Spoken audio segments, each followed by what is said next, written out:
It is an honor as much as a pleasure to introduce Professor Stefan Collini as our guest speaker at the 2013 Sedas Nunes lecture.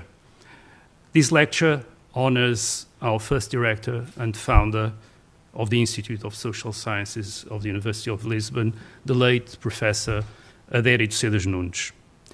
And the least we could say about Professor Collini is that he corresponds to the idea of an academic cherished by Sedas Nunes, a researcher who questions his own starting points, a specialist who keeps an open mind to other fields of learning, an academic who is involved in wider public debates.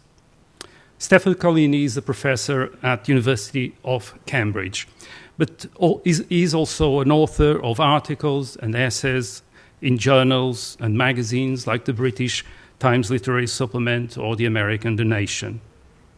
If I say that he practices British intellectual history, that will give an idea of his materials.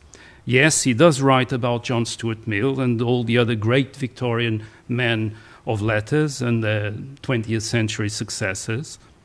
But this doesn't give an idea of his approach and of his style. His intellectual history is a research into contemporary public culture and an inquiry into the origins and development of our modes of thought and classification. But let me say that, above all, Professor Collini is one of the last great practitioners of that noble intellectual form, which is the learned essay, with many footnotes, but a joy to read, proving that the most sophisticated scholarship can also be the most entertaining. In Professor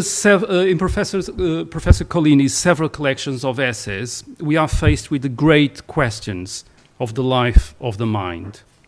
And some of these great questions are related to what we call the university.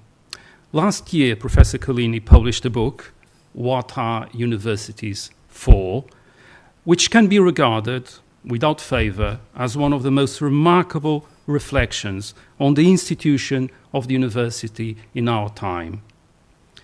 Let me remember, by the way, that universities were one of the first topics of concern and research of Abertura Sedas Nunes and the team of researchers he assembled in the old Center for Social Research, Gabinete de Investigações Sociais, in the mid-1960s, 50 years ago. Sedas Nunes was the author of two books on the university question of the day, which was the building in Portugal of a mass higher education system, and the journal Análise Social, dedicated 2 heavy volumes to the topic of the university in Portuguese life. Today, in Portugal, we are discussing again the university as in the rest of the world. Most of the questions raised and dealt with by Professor Collini in his book, What Are Universities For?, are most relevant for our debates. But we also have now this great project, which is the new University of Lisbon, resulting from the fusion this year of the Classical University of Lisbon and the Technical University of Lisbon. I am sure that Professor Collini's lecture will help us to understand what we can call our predicament as people of the university, but that it will also equip us to better play the role we intend in this new academic community that we are now building in Lisbon. So it is now my pleasure to pass the microphone and the lectern to Professor Collini. Thank you very much.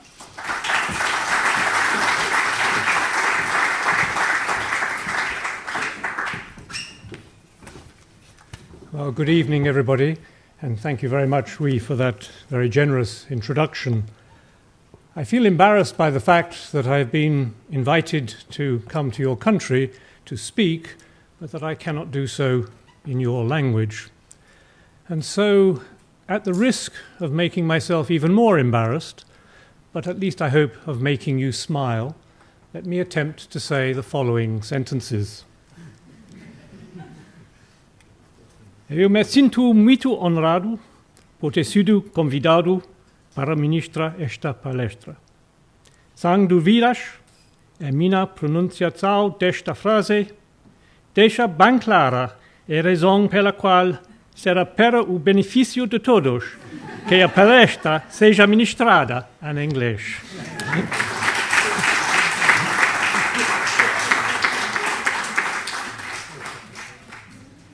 Well, as you've heard, I'm going to talk this evening about the question of the university and the kinds of issues that, if we wish to represent what we believe to be the ideal of the university and its best cause in contemporary society, that we shall have to face.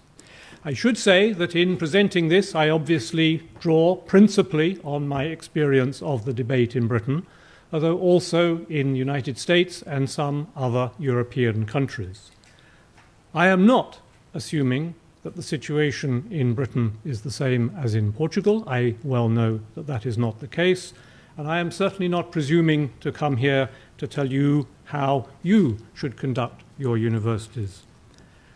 But one of the things that I have learnt from the reception of the book which we referred to, which was published last year, What Are Universities For?, is that many people in different countries with different national traditions of higher education recognize the issues that it discusses and, moreover, are, I think, both anxious and, in some ways, sad about what it reports of the situation in Britain. Sad because, in many cases, they perhaps have had some of their education there or have, at some previous point, thought it a system with some admirable features.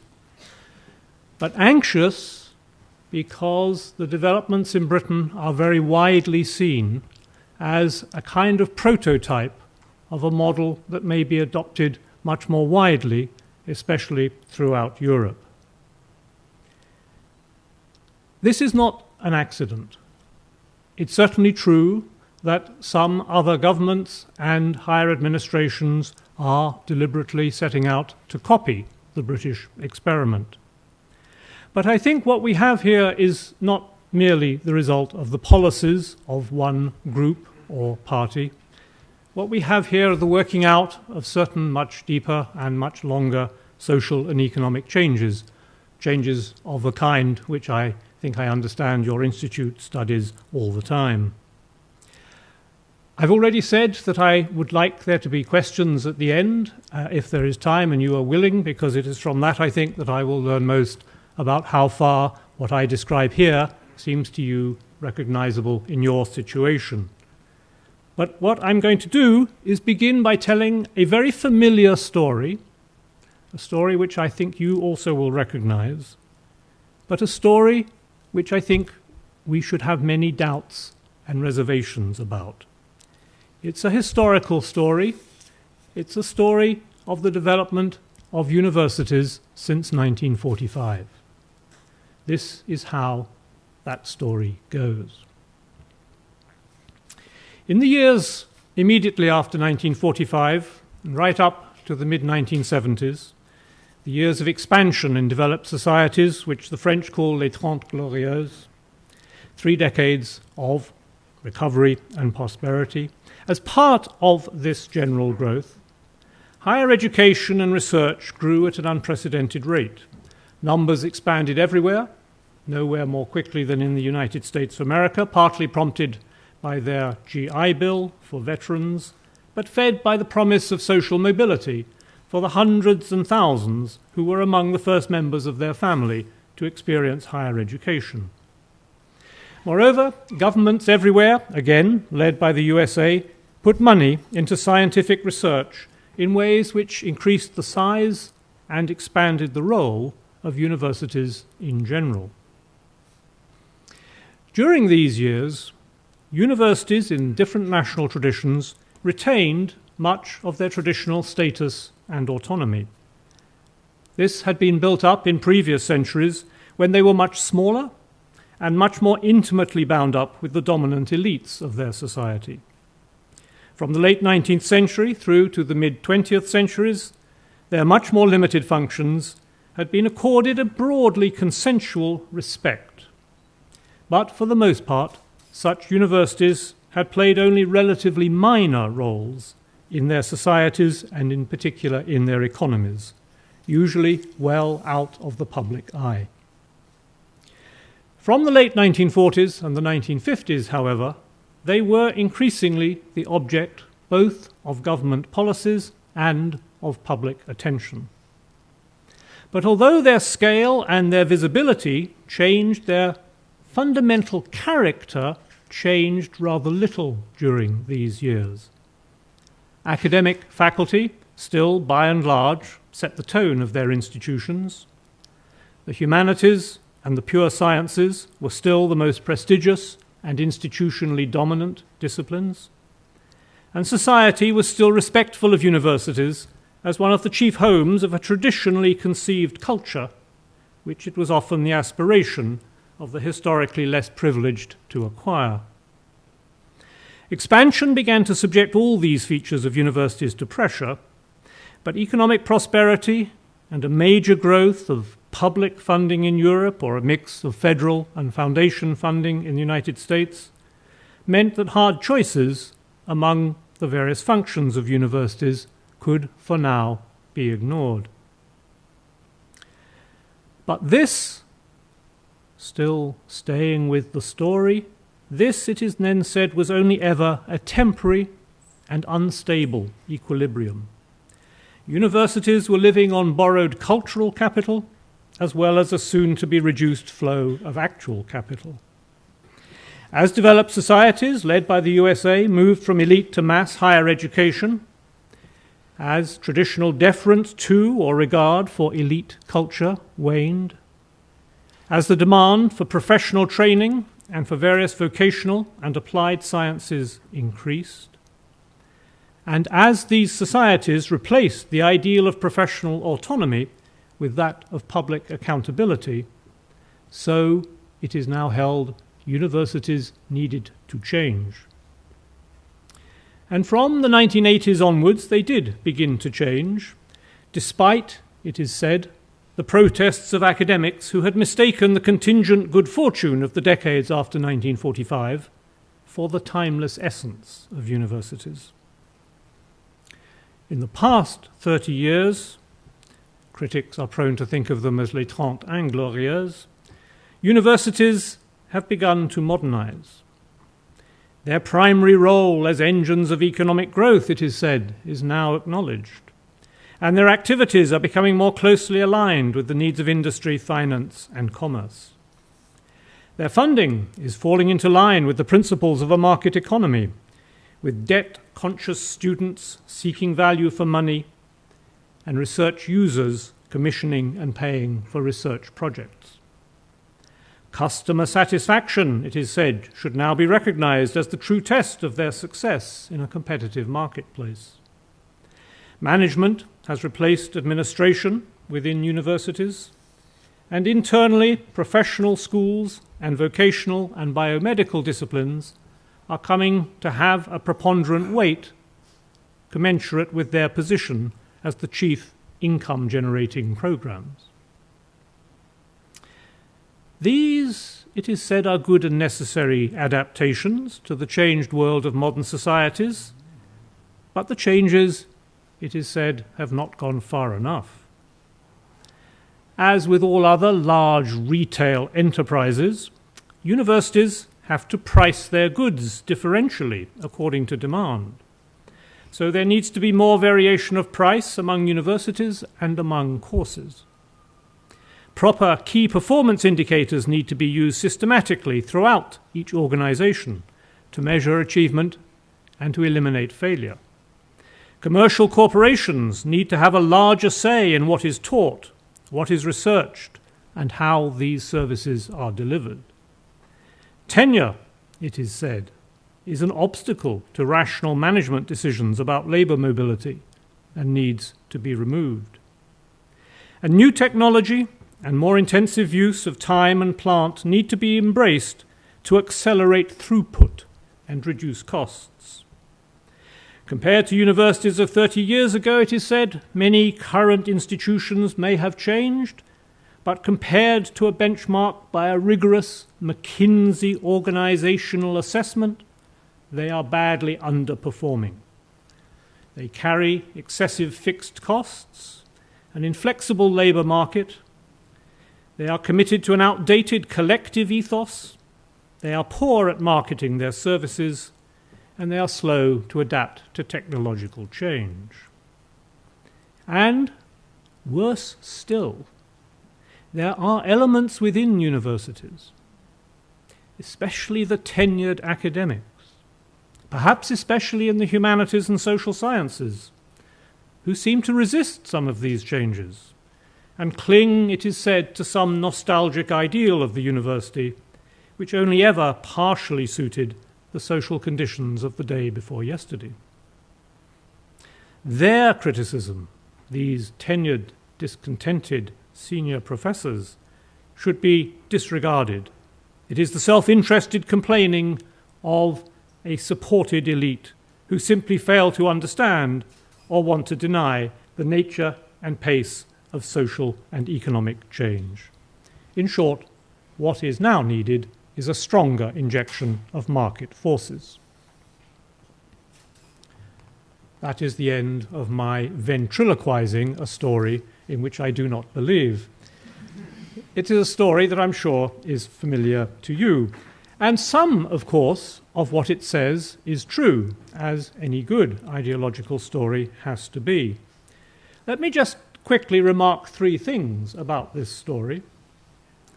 The first is that, like all quasi-determinist theories of history, this story seems confused about agency. Acknowledging and adapting to the specified social changes is regarded as a freely chosen, rational action. But attempting in some way to resist them is seen as ultimately impossible and self-defeating. Second, it assumes that changes in society will simply be reproduced in the same form in the university, rather than recognizing that the history of this relationship shows that this will always be a much more dialectical relationship than that. And third, this story offers no account of what might be distinctive about universities and what they do.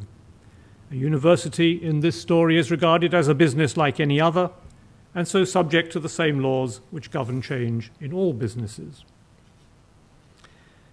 So the question I want to raise tonight is, how might those of us who do not entirely agree with this story go about challenging it? You will have noticed that as I narrated the story, I increasingly employed the vocabulary of the business consultants. This is the vocabulary which has more and more come to determine public discussion of these matters in politics and the media. So clearly, one major step we might take towards telling a more adequate story would be to use a vocabulary appropriate to the activities being discussed. That would, in turn, involve us in some reflection about what it is that distinguishes the university from other social institutions. And as always, one way to counter bad, selective, and tendentious history is to write better, more extended, and more analytical history. And in this lecture, I want to try, very briefly, to pursue all three of those strategies and to give you some idea of how this case might be made to the wider publics who need to be addressed. Now, I don't have to say that across the world, certainly in Britain and in European countries, more political discussion and more media coverage of universities has taken place in the last couple of decades than perhaps at any previous time in their long history. But sadly, that discussion all too often seems to reduce to the following dispiriting proposition. Universities need to justify getting more money, and the way to do this is by showing that they help to make more money. And the governing assumption has been that the primary purpose of universities is to train people for employment and to make direct contributions to economic growth. In other words, that they may be represented as little more than a mixture between an employment agency and an industrial laboratory. One reason that I wrote the book, What a University is For, was to try to encourage us to stand back from this narrow and, I think, parochial debate, and to take a view that is both comparative across societies and longer term across a longer span of history. Let me just try to prevent misunderstanding on 3 basic points before I go any further. First, I'm not, either here or in my book, proposing some ideal or essence, some way of distinguishing supposedly real universities from institutions that do not deserve the name. I am, instead, reflecting on the very variety of types that have grown up across the world, especially in the past 2 centuries, and on their relations to their host societies. And secondly, therefore, I am not proposing some story of decline, some claim that there used to be wonderful universities, but now they have been debased or destroyed by expansion. Not at all. I believe, and I would like to say it very clearly here, since it seems however often I say it, there are those who don't quite hear it, I believe that the expansion of higher education in the last few decades has been a great democratic gain, and it is one that we should continue to support. And thirdly, I am not saying that universities do not serve various practical ends or that they should not. They always have. I assume they always will. It is absolutely proper that they do so. Those ends, of course, have changed over time. Once upon a time, this meant that they principally prepared a small number of men for service in the church, later for service in the state. Once upon the later time, they helped put a little polish and a legible social stamp on a gentleman. And later still, they helped inculcate Christian morality and build character. They came to provide a home for what was called the higher learning, understood as embracing a chiefly curatorial form of scholarship, and increasingly for original work in the natural sciences. By the first half of the 20th century, their chief roles were to form an elite for leadership positions in society, to cultivate original scholarship and scientific research, and to provide beacons of culture in their local communities.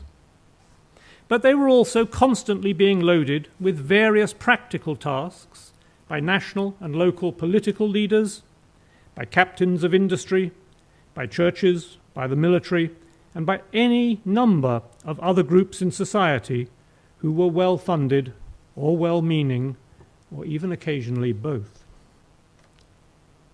But however important or worthwhile these successive external tasks have been, they are not the whole story. And one way to begin to think about the distinctiveness of universities is to say that they provide a partly protected space within which trying to deepen and extend human understanding has priority over any other purposes. And this is a goal which it would be very strange, or at least very disruptive, for other institutions in society to consider pursuing. Now, I am not saying that good thinking is only done or only can be done in universities. That's obviously not true. But universities are, I think, the only institutions where pursuing such thinking is in principle not subordinate to any other purpose. And as a result, there's been throughout their long history a constant tension between the practical ends which society thinks it is furthering by founding or supporting universities and the inevitable pull towards open-ended intellectual inquiry which comes to shape these institutions over time. The very open-endedness of their principal intellectual activities threatens always to legitimate forms of inquiry that run counter to the aims, the practical aims, of those who initially funded or supported them. In fact, one begins to wonder whether societies do not make a kind of Faustian pact in supporting universities. They ask them to serve various practical purposes and continue to expect them to do so. But if universities are to be given the kind of intellectual freedom necessary to pursue those purposes, they are always likely to subvert or depart from the practical ends which their supporters first promoted. Now, I think, taking a comparative perspective on the history of universities, we get some very interesting insights into this process at work. One of the lessons I would draw, for example, from that history is that subjects which were initially introduced for broadly practical purposes have a way of outliving those purposes and go on to establish a scholarly identity in their own right. Let me take a surprising example. It may seem the most implausible, but in some ways that is the story of the classics, the study of Greek and Latin, in their long journey from preparation for clerical or political office through that period I mentioned when they served to stamp a gentleman, and now on to really what has become a position of the most approved of useless subject in universities.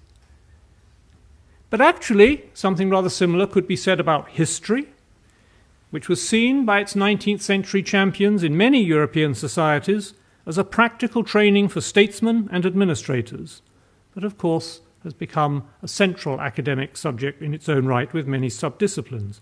Or, of course, subjects such as anthropology, or what was sometimes called Oriental languages, which were devised to train colonial administrators, but then, of course, outlived that purpose and have an academic identity of their own. And I think we can see something roughly similar to that process at work in our own day with subjects such as social policy or education, which initially were introduced as subjects for teaching and research with very practical ends in view, but which have, of course, over time grown into disciplines with all the paraphernalia of theoretical debate, dedicated journals, and so on. And it is even true, this would be more contestable, I realize, but it is even true, I think, of the history of many of the science, the natural science faculties, because they were quite often established in the hope of benefiting local industry by either patenting some new technological inventions or providing adequate technological and commercial training. But actually, of course, in time, these departments too passed over into pursuing what is now called blue skies research. That's to say, inquiries driven by the intellectual logic of the discipline rather than by the imperative to address an immediate practical problem. In all these examples, I think, we begin to see why these institutions, these rather curious institutions that universities are, have always, in some sense, had a problematic relation with their host societies. This pattern also, I think, helps us isolate one key difference between universities and superficially similar organisms, such as the research and development arms of commercial companies or various political and pressure group think tanks.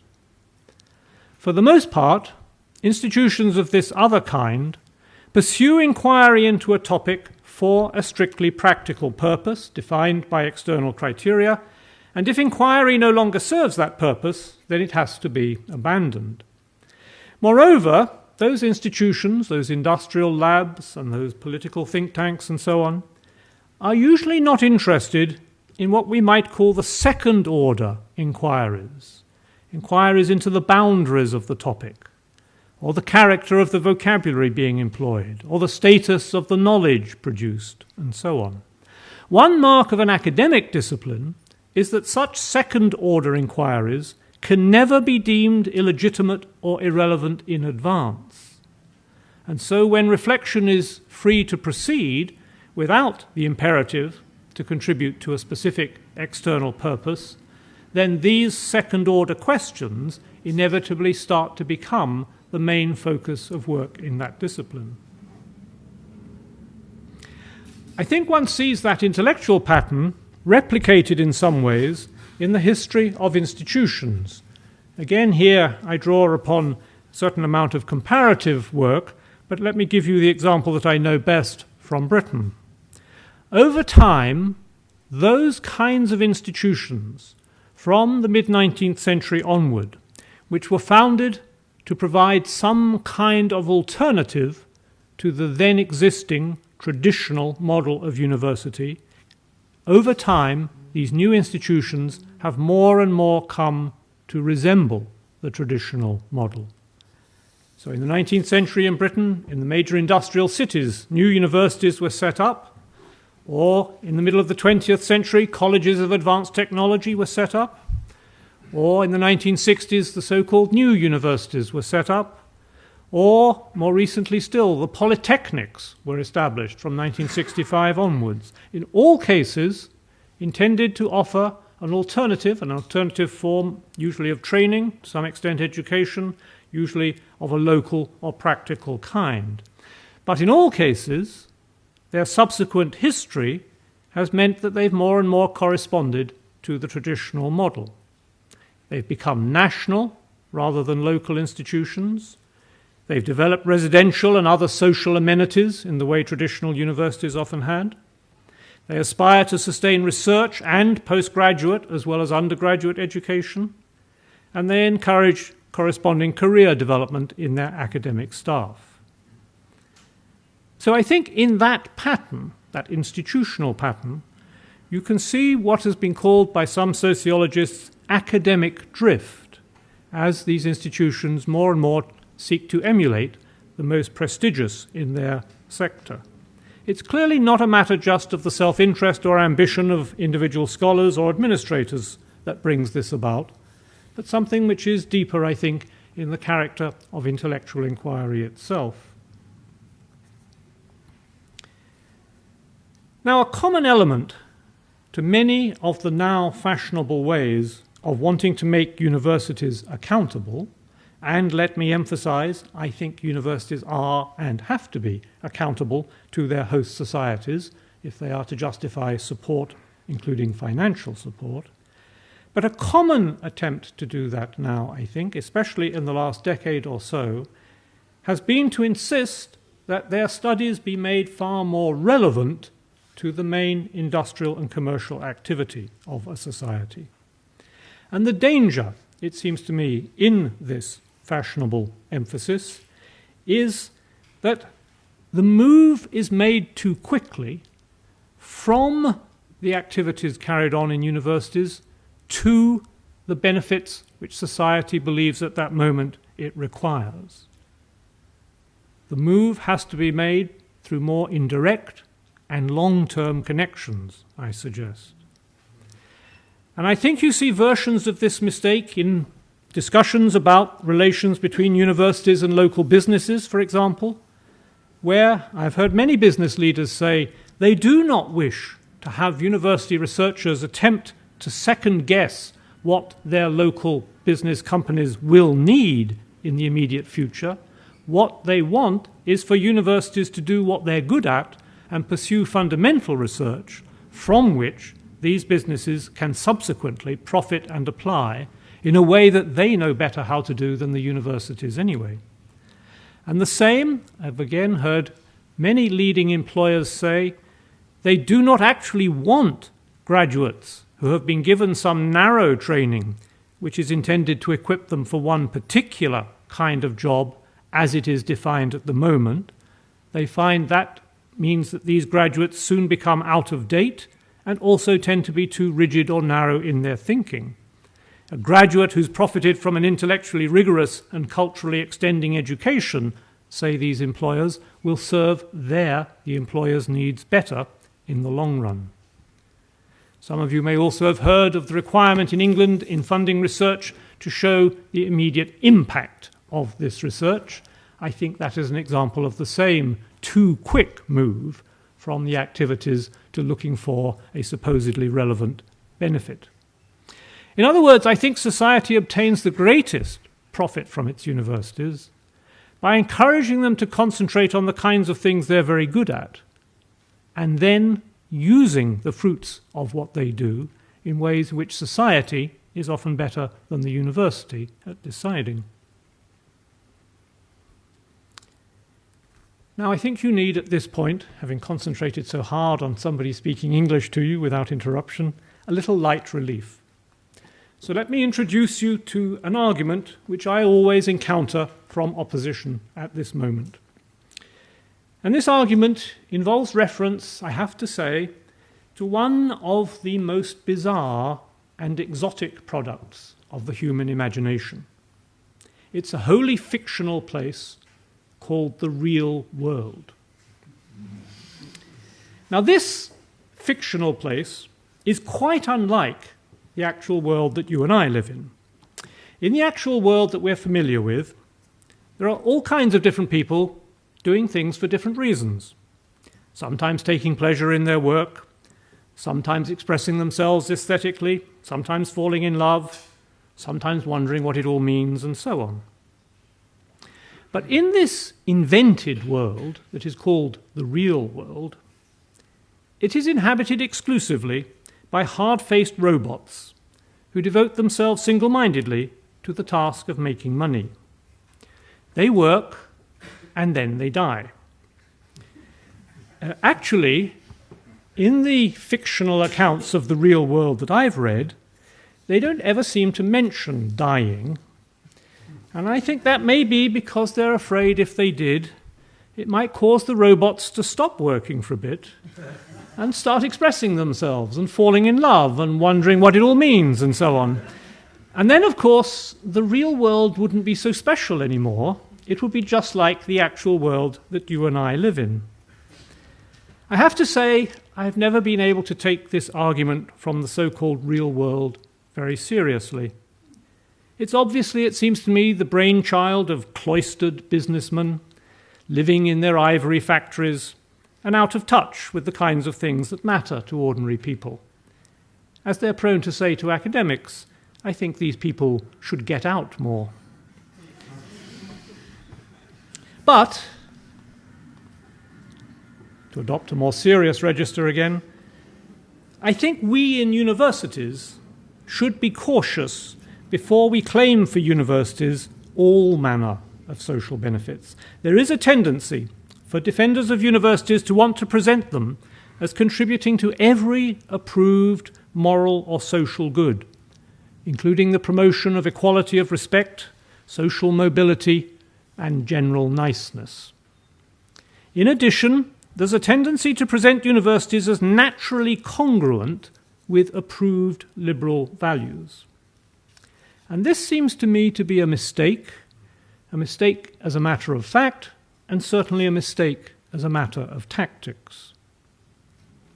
These days, the term elitist is used as a conclusive condemnation of any argument or position. But we should, I think, recognize that universities are, in some sense, inherently elitist. It's of course true that intellectual inquiry is, in one sense, irreducibly democratic. The best arguments and the best evidence are decisive, no matter who puts them forward. But in another sense, it is unavoidably selective. Not everyone is going to be equally good at conducting the inquiry at the appropriate level. And where these values clash, and they do clash, the priority for universities has, I think, to be the extension of understanding and not the furthering of other collateral values, however uncomfortable a position this may be.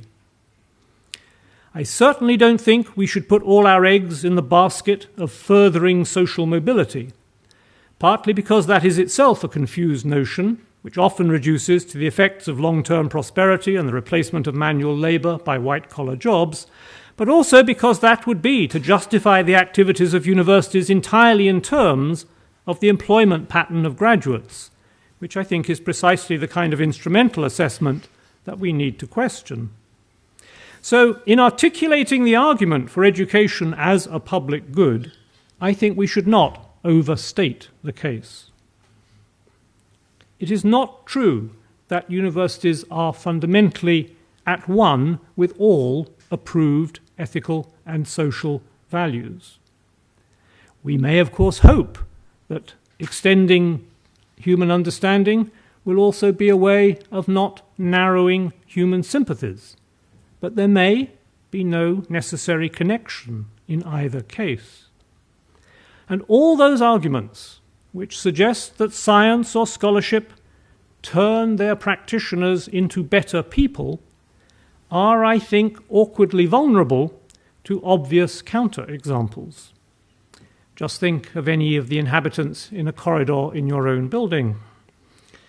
The fact that someone can make a dazzling breakthrough in the understanding of nature or the human world, while at the same time behaving very badly in other aspects of life and holding perhaps deplorable political views, may make us uncomfortable, but it is a combination that universities have to live with, because such extension of understanding is their primary activity, not the manufacture of right-mindedness.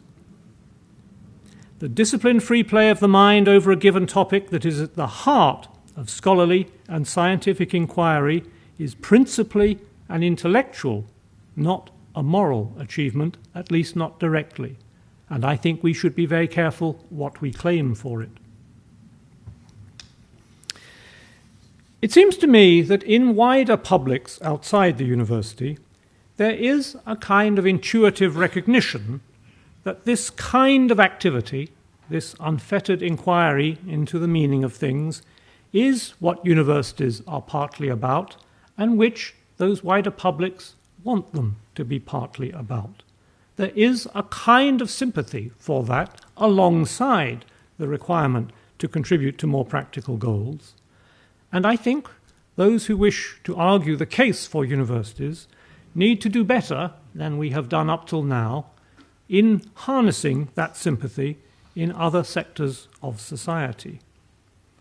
It is very striking, I think, wherever academics go and talk to non-academic audiences, to encounter the sheer enthusiasm for knowing more about ideas, the sheer curiosity to understand what kind of work is being done at the moment, and the desire that even if they themselves have not had a direct chance to benefit from this, they very much wish often that their children will, and anyway, they very much believe that it is something that society should further.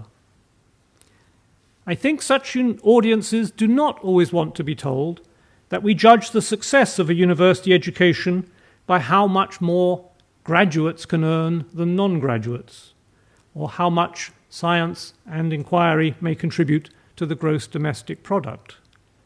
They want to know that there are institutions in their societies which are committed to pursuing something other than purely instrumental values.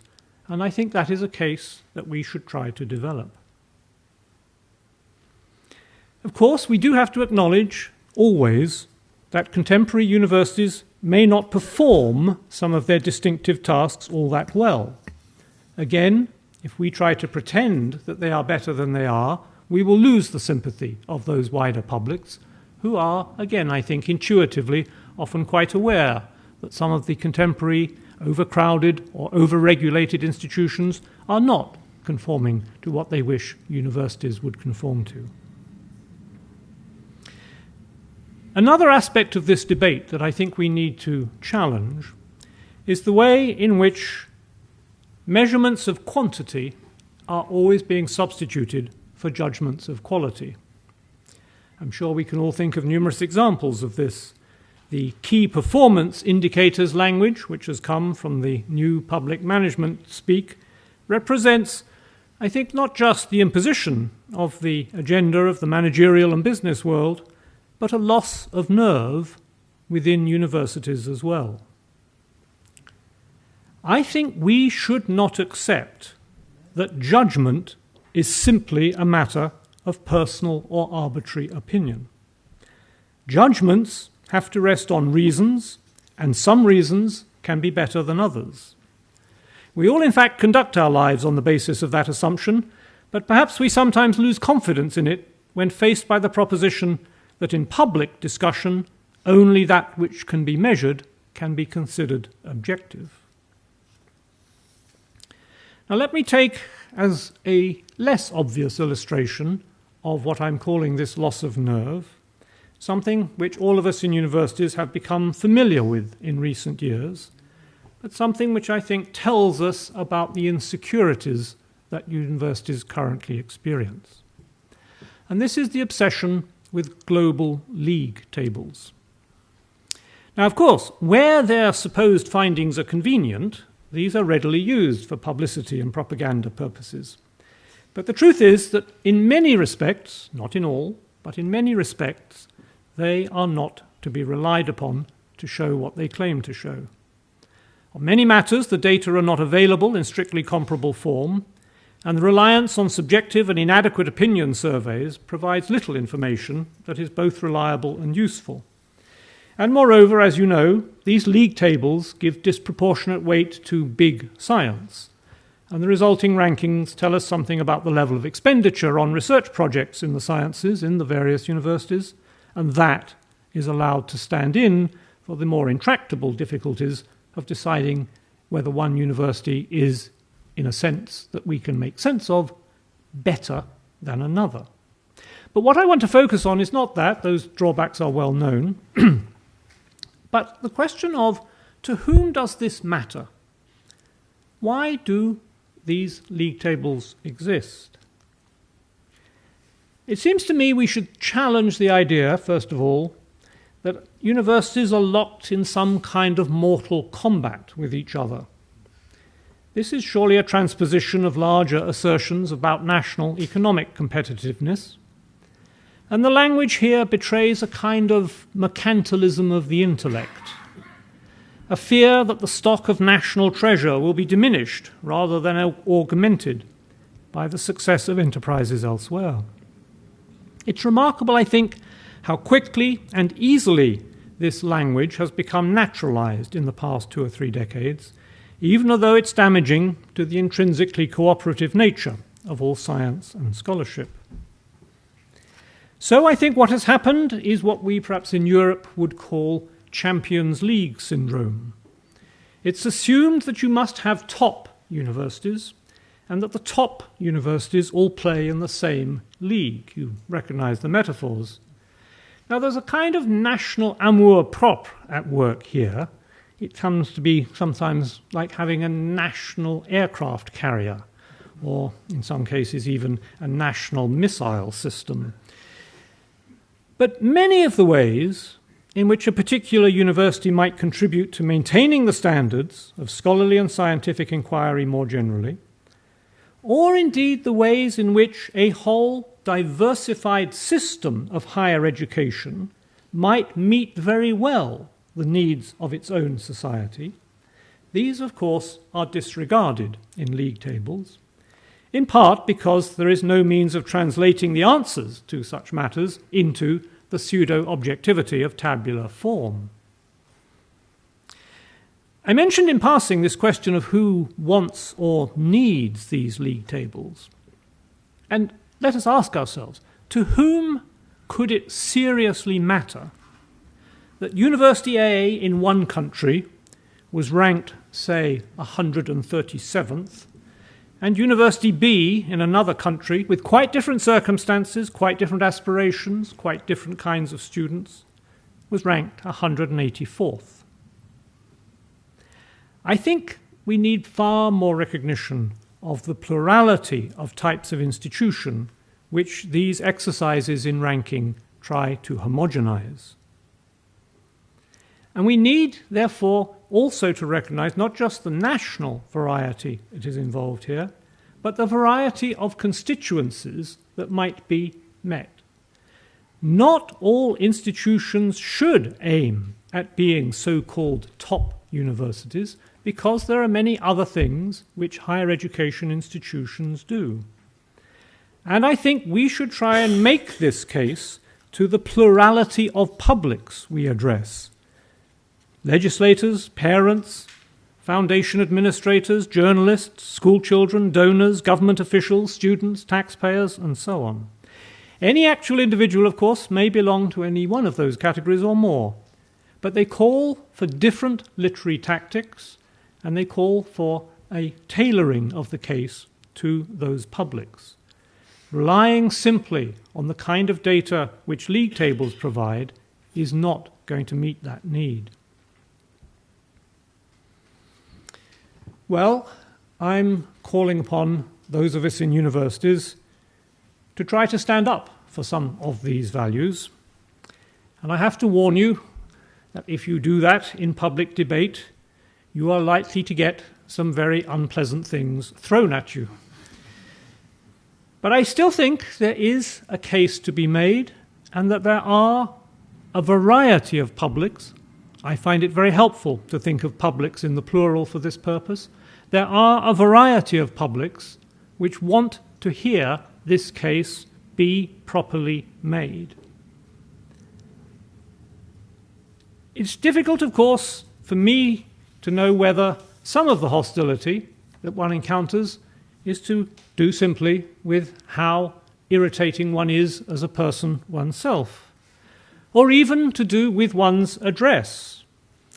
In England, it is certainly the case that I have a handicap in making this case in public because I live in Cambridge, and therefore it is known that I am obviously superior, elitist, condescending, and probably that I drink a great deal of your national drink, port. But I think there is a view that, more generally, we have to encounter and we have, in some sense, to disarm.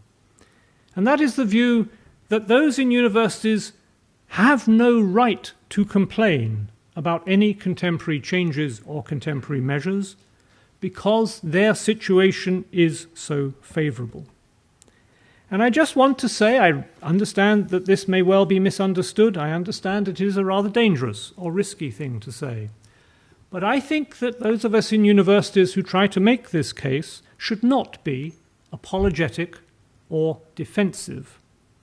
I think we should not accept that this is merely a self-interested case on behalf of one sector. This is a public case, which we, but not we alone, I think, have every right to make, and we should make as strongly as we can. So, I'm urging you to go out and try to do this as far as possible. I'm urging us all, I think, to try to take the long view and to see what it is about the achievements in science and scholarship that have been valued that can be made persuasive to wider audiences today. Adopting this wider perspective, I think, will be a way of becoming aware of the limitations of treating economic growth as the unique test of value. Because taking a longer-term view of the history and indeed the future of universities encourages us to ask fundamental questions of that goal of supposedly contributing to national economic prosperity. For example, how much prosperity do we need, and who counts as we?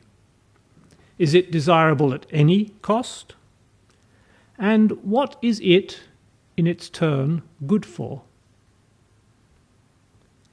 Any serious attempt to address these questions is obviously going to have to invoke non-economic values. Most people, as I've said already, I think recognize the standing of such values in their own lives intuitively. They don't care for their partners or their children in order to generate a profit, any more than they admire a beautiful view or natural wonder because it increases employment. But, as I've also suggested, it's become difficult to appeal to such non-instrumental values in a public sphere whose discourse is so chiefly framed by the combination of individualism and utilitarianism. Universities are not just good places in which to undertake such fundamental questioning, they also embody an alternative set of values in their very rationale. So one conclusion that might be drawn is that the case for universities cannot be made effectively without at the same time challenging some of the presuppositions of this wider public discourse about economic growth. But let me be clear, I'm not suggesting here that we try to change ordinary human motivation about prosperity, or still less that we should advocate regressing to some kind of pseudo-primitive communalism in which we all grow our own food and make our own clothes. But we do, all of us, live part of our lives in accordance with values and goals other than those of wealth maximizing.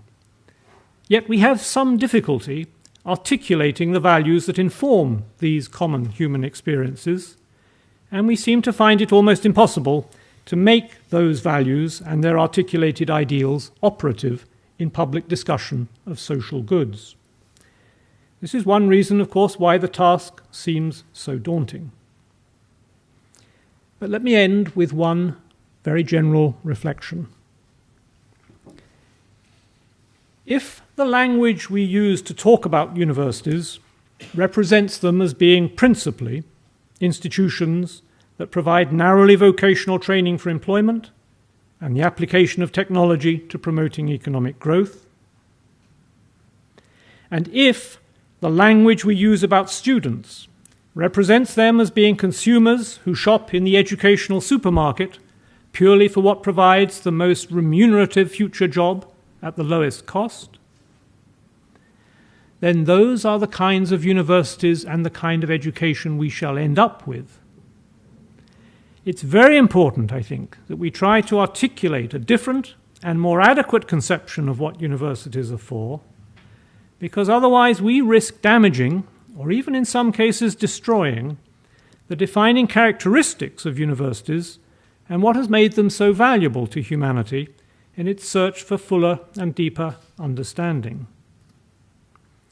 Attending to this idea may help remind us, even amid difficult political circumstances, that we are merely the custodians for the present generation of a complex intellectual inheritance which we did not create and which is not ours to allow to be destroyed. Thank you very much.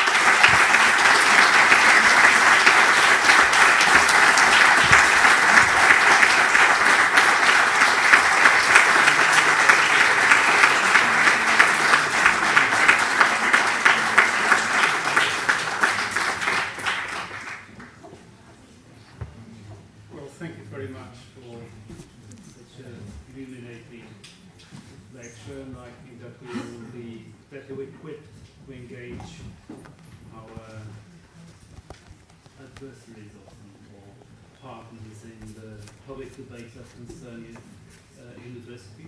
But I'm sure that you have certainly some questions, and Professor Collini will take some questions now.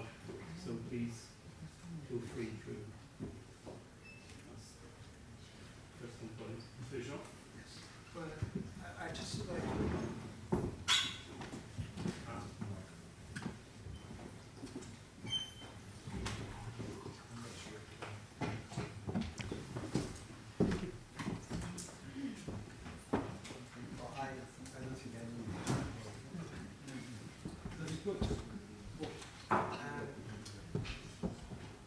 my question is, I find myself, and I'm sure that a lot of us do, in general agreement with everything you said.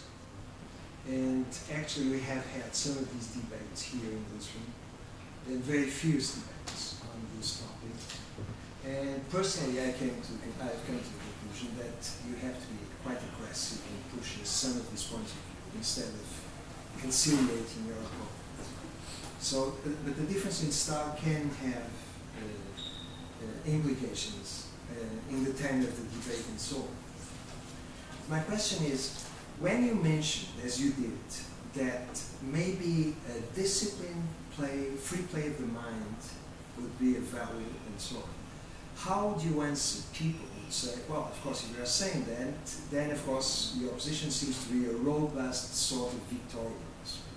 Sorry, say that again? It would be a sort of robust Victorianism by defending this disciplined play of mind. Because after all, the free play of mind is an Arnoldian ideal. So if you are defending that, how comfortable do you feel being identified as such? Okay, thank you. Very uncomfortable is the short answer. I don't think of myself as putting any of these ideas forward as repeating a historical case or wishing, as it were, nostalgically to return to a historical case.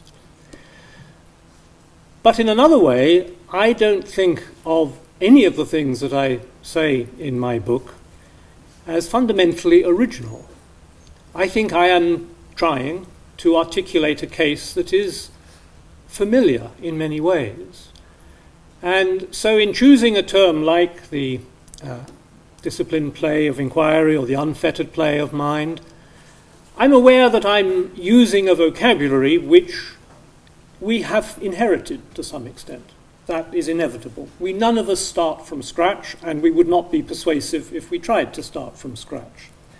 And so you're quite right that it always brings with it, I think, this risk that you can be too easily categorized as representing one narrower or even more old-fashioned position than you wish to represent, because you seem to use a language which we have inherited from that period. I don't think there is any simple answer to this. I think it's always good to be reminded that there is the risk of people hearing this as a merely historical, or even in the case of particular authors, a very specific intellectual inheritance. I think that is a risk, and I have no single measure to prevent it being damaging. But I would say again that if we are interested in trying to appeal to as wide a set of publics as we can, it is in our interest to use some of these quite general formulations. I'm well aware that several of the things I said to you might strike you as rather rhetorical, a little emotional, maybe inflated, because precisely I think I do not want to make this a case for one particular type of institution or one particular syllabus or curriculum, and certainly not for one kind of subject or another. This is not meant to be a defense of the humanities or the social sciences or the natural sciences, whatever. This is meant to be a way of trying to enlist support, widest support possible, for what seems to me the central project of the university. So for that reason, I'm still willing to use that language, although I agree it's risky.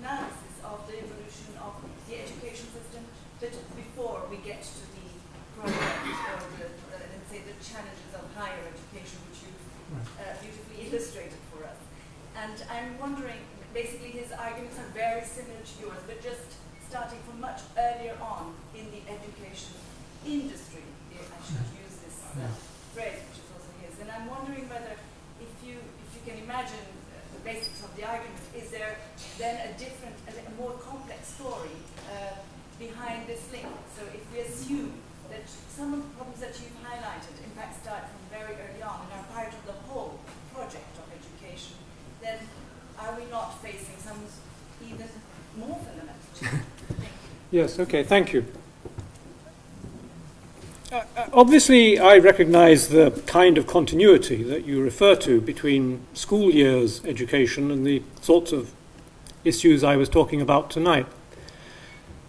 And I would be the first to say that actually, if you are committed to solving many of those social problems which universities are said to have to solve, to do, for example, with social mobility, you should pay far more attention to schools and even to the years before school than you should to universities. Those problems arise there and are better addressed there, I think. But I would say that nonetheless, for all the continuity, there is a difference that is quite important to this case. I think all parents think that whatever else school does for their children, it should equip them with certain capacities and skills and forms of knowledge. And to that extent, school education ought to have, has to have, an irreducible instrumental element, it seems to me. And it's one reason, surely, why ministries of education across the world take such close interest in, for example, the curriculum and teaching methods of schools, precisely to try to meet that very widespread feeling on the part of parents and other members of the public.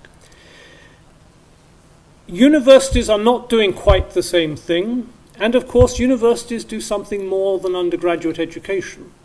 Universities are the homes of learning and research and scholarship, and unless those activities are being properly cultivated, then the form of education that undergraduates receive will not be the best kind of university education it could be. So I think there's an additional element at university level, which is to do precisely with trying to keep alive and propagate and communicate that kind of inquiry into ideas, that kind, if you like, of enthusiasm for ideas, which of course we would like school children at some point to get an infection for, but which it's not the primary purpose of earlier years of schooling to communicate, I think. And so I find myself wanting to take a little distance from some of the debates about schools, where although I recognize some similarities, I think what's determining those debates and what should determine them is rather different from what affects the debates about universities.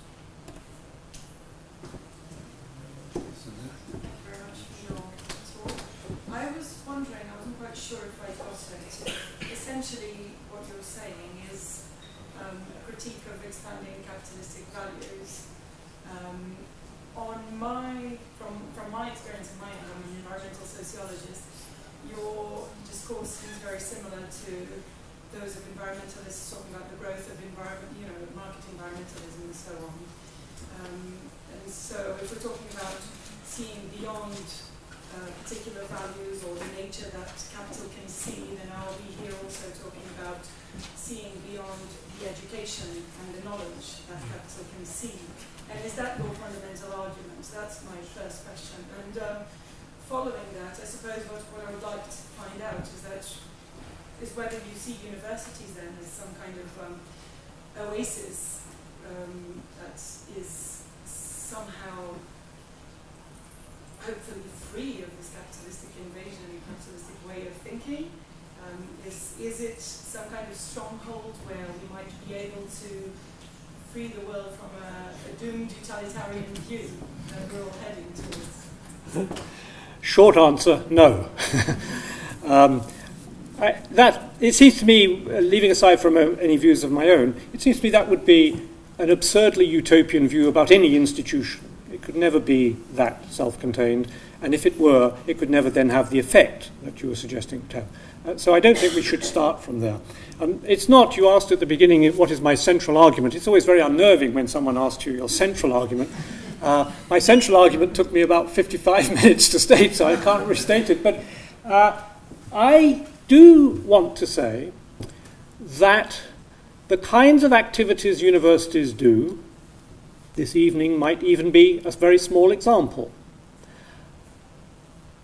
help to provide spaces in which questions can be asked, which are not so easily asked in all those spaces driven by other immediate practical purposes. And if that is the case, then they do not have to be necessarily questions which maybe environmentalist campaigners would welcome. They do not have to come to conclusions that they would welcome. It's very much part of my case that I do not think we are bound to any one set of conclusions here.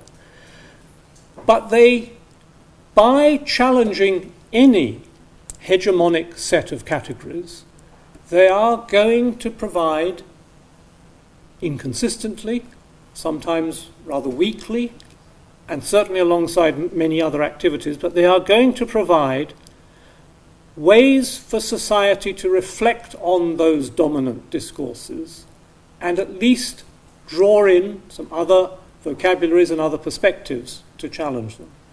Now, whether you see that as being, in the contemporary situation, as it were, principally some kind of alternative or opposition to capitalist development, or whether, as I think I was trying to suggest by taking a very long historical view, you see it as more part of the dynamic relation between universities and societies, which may have a variety of forms of economic base.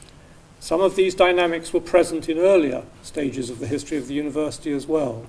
But it is that space, that attempt to partially protect a space in which these things can be pursued, that seems to me to have been very valuable about the history of universities, and certainly given how much more effective ideologically as well as practically market capitalism is in making its ideas hegemonic, then it seems to me at least universities are no less valuable as sources of questioning about that than they ever were before.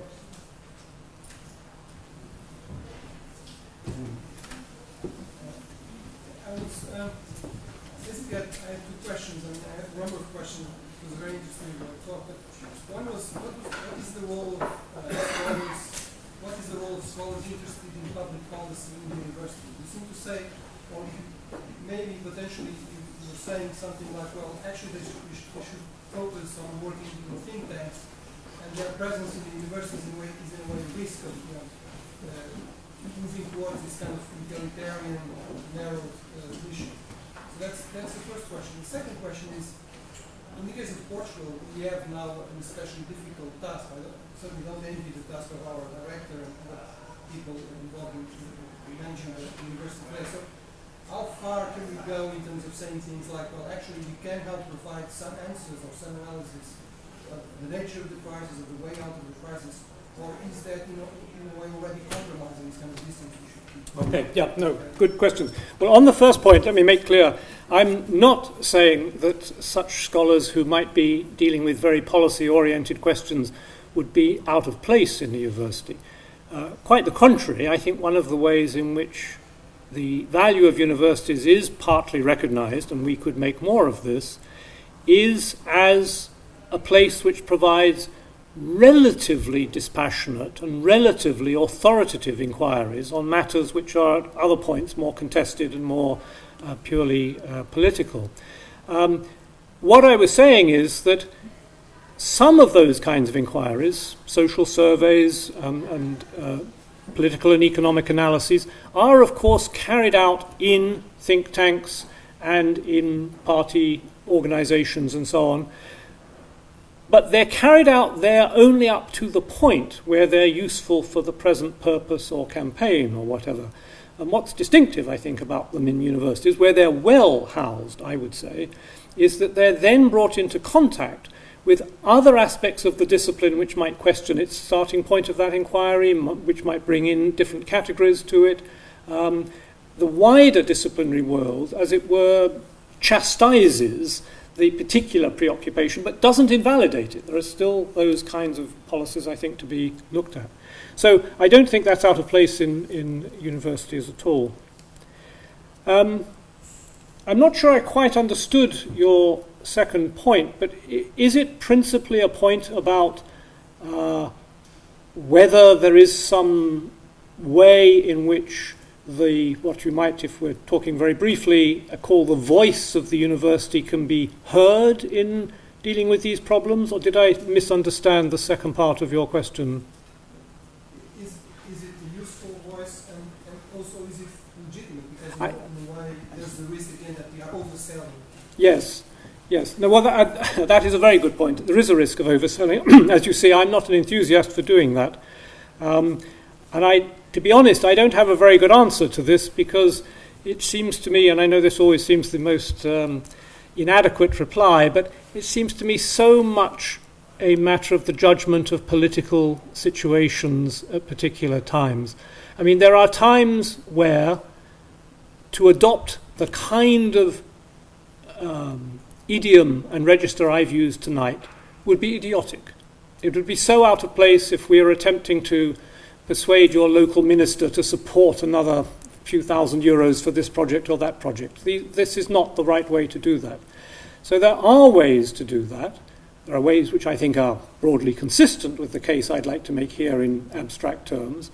But I don't think we should always attempt to